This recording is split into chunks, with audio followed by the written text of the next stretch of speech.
Hello বন্ধুরা, আপনারা সবাই কেমন আছেন? আশা করি প্রত্যেকে ভালো আছেন। বন্ধুরা, আপনি যদি একজন ছোটোখাটো ব্যবসায়ী হয়ে থাকেন এবং আপনিও চান যে আপনার ব্যবসাকে বড় করতে, তাহলে কিন্তু এই ভিডিওটি আপনাদের জন্য অত্যন্ত গুরুত্বপূর্ণ। কারণ ভারতে থাকা ভারত সরকার প্রত্যেক ছোটোখাটো ব্যবসায়ীদের জন্য এমন একটি লোনের সুবিধা চালু করেছে, যে লোনের টাকার মাধ্যমে আপনারা খুব অল্প সময়ের মধ্যে আপনার ব্যবসাকে বড় করে এবং উন্নত করে তুলতে পারবেন।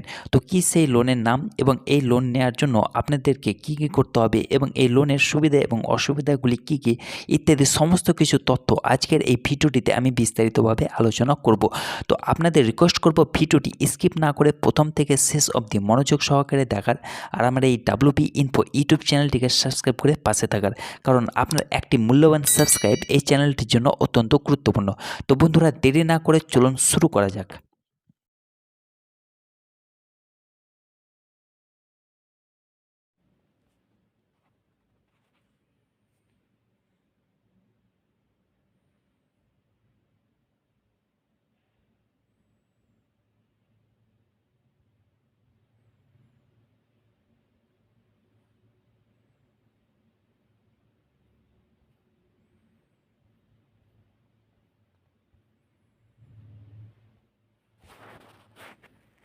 বন্ধুরা, অন দ্য স্ক্রিন আমি আপনাদের দেখাবো মুদ্রা লোনের সুবিধা এবং অসুবিধা। তো চলুন দেখে নেই। তো প্রথমত হচ্ছে যে আমি আপনাদের দেখাবো সুবিধা, মুদ্রা লোনের কি সুবিধা রয়েছে। তো চলুন দেখে নেই। ১ নম্বর হচ্ছে লোনের সহজ প্রবেশাধিকার, অর্থাৎ মুদ্রা ঋণ ছোট ব্যবসা, ক্ষুদ্র উদ্যোগ এবং উপভোক্তাদের জন্য ঋণের সহজ প্রবেশাধিকার প্রদান করে থাকে, যাদের ঋণের ইতিহাস একেবারে নেই, অর্থাৎ পূর্বে কোনো রকমের ঋণ নেই, তারাই কিন্তু এই মুদ্রা লোনের জন্য এলিজিবল। তারপর হচ্ছে যে ২ নম্বর কম সুদের হার। মুদ্রা ঋণ প্রতিযোগিতামূলক সুদের হার প্রদান করে, যা ছোট ব্যবসার জন্য এটি একটি আকর্ষণীয় বিকল্প করে তোলে। তারপর ৩ নাম্বার হচ্ছে যে নমনীয় পরিশোধ। মুদ্রা নমনীয় পরিশোধের বিকল্প প্রদান করে থাকে, যার ফলে ঋণ গ্রহীতারা কিস্তিতে ঋণ পরিশোধ করতে পারেন। তারপর ৪ নাম্বার হচ্ছে যে কোনো জামানতের প্রয়োজন নেই, অর্থাৎ মুদ্রা ঋণের জন্য জামানতের প্রয়োজন হয় না, যার ফলে ছোট ব্যবসায় এবং উদ্যোক্তাদের ঋণ পাওয়া সহজ হয়। তারপর হচ্ছে যে ৫ নাম্বার সরকারি ভর্তুকি। মুদ্রা ঋণ সরকার কর্তৃক ভর্তুকি দেওয়া হয়, যা ঋণ গ্রহীতাদের উপর সুদের বোঝা একেবারে কমিয়ে ফেলে।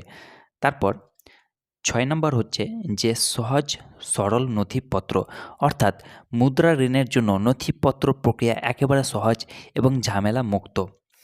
তারপর ৭ নম্বর হচ্ছে যে দ্রুত বিতরণ।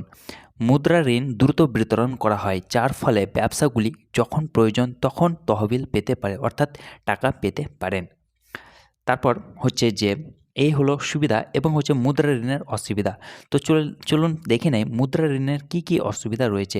১ নম্বর সীমিত ঋণের পরিমাণ, অর্থাৎ মুদ্রা ঋণের পরিমাণ সীমিত থাকে, যা বৃহত্তর ব্যবসা এবং প্রকল্পের জন্য যথেষ্ট নাও হতে পারে।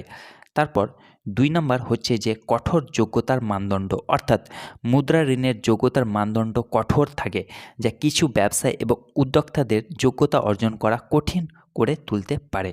তারপর ৩ নম্বর হচ্ছে উচ্চ প্রক্রিয়াকরণ ফি, অর্থাৎ কিছু ঋণদাতা মুদ্রা ঋণের জন্য উচ্চ প্রক্রিয়াকরণ ফি নিতে পারে, যা ঋণের সামগ্রিক খরচ বাড়িয়ে দিতে পারে। তারপর ৪ নম্বর হচ্ছে যে সীমিত মেয়াদ, অর্থাৎ মুদ্রা ঋণের মেয়াদ সীমিত থাকে, যা ব্যবসাগুলিকে ঋণ পরিশোধের জন্য পর্যাপ্ত সময় নাও দিতে পারে।